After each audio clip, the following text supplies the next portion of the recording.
नमस्कार, weekend news bulletin यानी साप्ताहिक समाचार में आप सभी का स्वागत है। मैं मनीष कुमार। साप्ताहिक समाचार में हम पिछले 7 दिनों खबरों को बताते हैं। चलिए नजर डालते हैं सबसे बड़ी और अहम खबरों से। राजस्थान में भीषण सड़क हादसा, करनी माता के दर्शन कर लौट रहे मध्य प्रदेश के 12 लोगों की मौत। केंद्र और राज्य सरकार मृतकों को परिजनों को देगी 2-2 लाख रुपए की मुआवजा। नोएडा में 40 मंजिला इमारतें गिराने का सुप्रीम कोर्ट का अहम फैसला। कोर्ट ने कहा 3 महीने में बिल्डिंग को गिराया, निवेशकों का पैसा 12% ब्याज के साथ लौटाया बिल्डर। सुप्रीम कोर्ट में पहली बार एक साथ 9 जजों ने ली शपथ, इनमें से 3 महिलाएं भी शामिल। 2027 तक बीवी नवरत्ना बन सकती है पहली महिला चीफ जस्टिस। पाकिस्तान में बैठे आतंकी लखबीर सिंह रोडेन ने पंजाब में तैयार किए 70 स्लीपर से, हर सेल में 2 से 3 लोग शामिल। मानव अधिकार आयोग पहुंचा किसानों का लाठीचार्ज का मामला। हरियाणा के चीफ सेक्रेटरी डीजीपी करनाल के डीसी, एसपी और एसडीएम के खिलाफ शिकायत लेकर पहुंचे किसान नेता। और चलते हैं राजनीतिक समाचार की ओर। बंगाल में बीजेपी के तीसरे विधायक जनमत घोष ने टीएमसी ज्वाइन की। चुनाव से पहले ही बीजेपी का थामा था दामन। राजस्थान में पोस्टर वार पॉलिटिक्स शुरू। आजादी के अमृत महोत्सव के पोस्टर में नेहरू की तस्वीर नहीं लगाए जाने पर कांग्रेस बीजेपी आमने सामने। पंजाब और हरियाणा के मुख्यमंत्री आमने सामने। मनोहर लाल खट्टर ने कहा आंदोलन के पीछे पंजाब सरकार। अमरिंदर सिंह बोले किसानों की बदहाली के लिए बीजेपी है जिम्मेदार। रक्षा मंत्री राजनाथ सिंह की पाकिस्तान को चेतावनी। बोले भारत अपनी जमीन से वार कर सकता है, जरूरत पड़ी तो दूसरे की जमीन पर भी जाकर भारत को मार करने की क्षमता।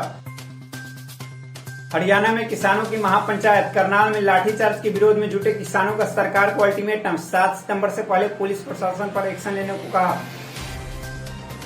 और चलते हैं व्यापार और आर्थिक समाचार की ओर। एलन मस्क की कंपनी टेस्ला को भारत में मिली कार मॉडल बनाने या आयात करने की इजाजत। मिल सकता है आयात शुल्क में आंशिक कटौती का लाभ। पहली बार सेंसेक्स 57,600 और निफ्टी 17,100 के पार गई। वहीं भारतीय एयरटेल के शेयर में एक साल बाद इतनी बड़ी ऊंचाई छुआ। हाउसिंग सेक्टर के अच्छे संकेत देखने को मिल रहे हैं। कोविड महामारी के दौर में भी शानदार प्रदर्शन। 5 साल में होम लोन सालाना 30% से बढ़कर जीडीपी के 11% तक पहुंचा। जियो फोन नेक्स्ट की बुकिंग इसी हफ्ते से शुरू होने की संभावना। कीमत का केवल 10% देकर कर सकते हैं प्री बुकिंग, बाकी पैसा किस्तों में दे सकते हैं। वॉलेट कंपनी फोन पे को बीमा नियामक और विकास प्राधिकरण डायरेक्टरेट इंश्योरेंस ब्रोकर का लाइसेंस मिला। फोन पे से सभी कंपनियों का इंश्योरेंस कर सकेंगे। अब चलते हैं विज्ञान और तकनीक समाचार की ओर। टाटा की इलेक्ट्रॉनिक कार हुई लॉन्च। सिंगल चार्ज पर 306 किलोमीटर सफर तय कर सकेगी। कीमत 11.99 लाख रुपए से शुरू। सितंबर में फिर महंगी हुई मारुति की गाड़ी। इस साल में चौथी बार कंपनी ने कारों की कीमतें बढ़ाई। कंपनी ने कहा इनपुट कॉस्ट का सारा बोझ अकेले नहीं उठा सकते। आईफोन 13 का नया अपडेट सामने आया। नेटवर्क नहीं होने पर भी कर पाएंगे कॉल्स और मैसेज। लियो सैटेलाइट कम्युनिकेशन फीचर से मिलेगी सुविधा। चीन की टेक कंपनियां अमेरिकी शेयर बाजारों में नहीं हो पाएगी लिस्टेड। कंपनियों पर नकेल कसने के लिए नियम बनाने में जुटी अमेरिकी सरकार। सोशल मीडिया कू ऐप ने 18 महीने में 1 करोड़ डाउनलोड का आंकड़ा पार किया। यूजर्स 8 भाषाओं में शेयर कर सकते हैं पोस्ट।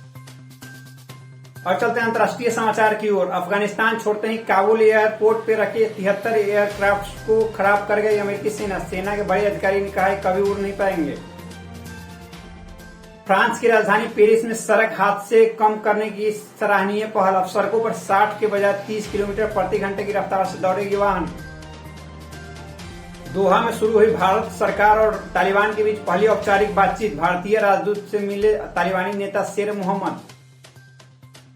अफगानिस्तान की 200 लाख करोड़ की खनिज संपदा पर है चीन की नजर, इसलिए तालिबान का कर रहा समर्थन। पाकिस्तानी सुरक्षा सलाहकार मोइन यूसुफ बोले तालिबान को फौरन मान्यता दे दुनिया, नहीं तो दोहराया जा सकता है 9/11 जैसा हमला। उत्तर कोरिया ने फिर शुरू किया परमाणु रिएक्टर। उत्तर कोरिया योंगवान प्लांट में प्लूटोनियम की प्रोसेसिंग कर रहा है। यूएन की रिपोर्ट में कहा गया दुनिया किम जोंग को तुरंत रोके।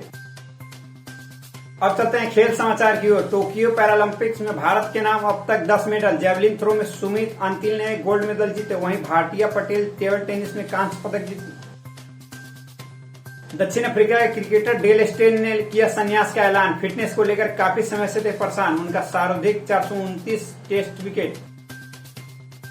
सुमित अंतिल बोले नीरज चोपड़ा की तरह जेवलिन में गोल्ड मेडल जीतकर खुश, लेकिन इंडियन आर्मी में शामिल न हो पाने पर हमेशा रहेगा मलाल। भारतीय महिला क्रिकेट टीम का ऑस्ट्रेलिया द्वारा कोरोना प्रोटोकॉल के वजह से कार्यक्रम में बदलाव, 19 की जगह 21 सितंबर से खेला जाएगा पहला मैच। पाकिस्तान क्रिकेट बोर्ड के नए चेयरमैन रजीम रजा पाकिस्तानी प्रधानमंत्री इमरान खान से मिलकर उन्हें क्रिकेट की स्थिति को सुधारने का प्लान सौंपा।